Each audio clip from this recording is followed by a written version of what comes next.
araw na yun, putang ina, isang buwan lang. After a month, siya yung nagkaroon ng sariling press road. Kasi sa totoo lang guys, alam mo yung pinaka nakakabali, yung kwentuhan namin ni Dina yun, no, was just 2 months ago.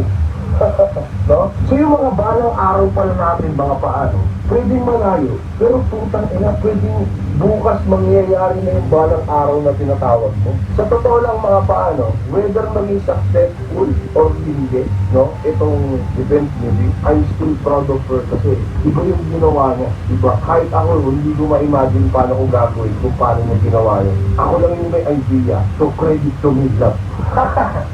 Pero kung paano niya brinake down, dinaisip, trinabahong, ano niya ginataw, nang hindi natutulog, halo-halong stress, anxiety level, 99 na si D.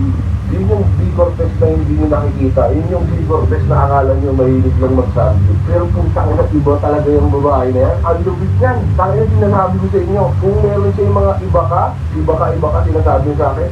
Kung tangina, iba ka. Ganun yan, si B-Cortex. Ang lubid talaga yan, guys. Maraming.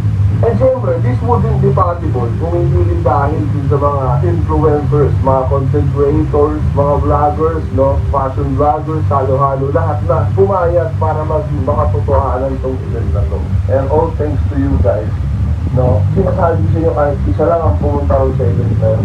Baliw pa rin ako sa nagawa na dito kami. Parang ibang mundo yung ginawa niya para sa akin. So yun lang, piniflex ko lang yung girlfriend ko sa inyo guys, no? Magaling eh. Pag may magandang nagawa, give the credit where the credit is due.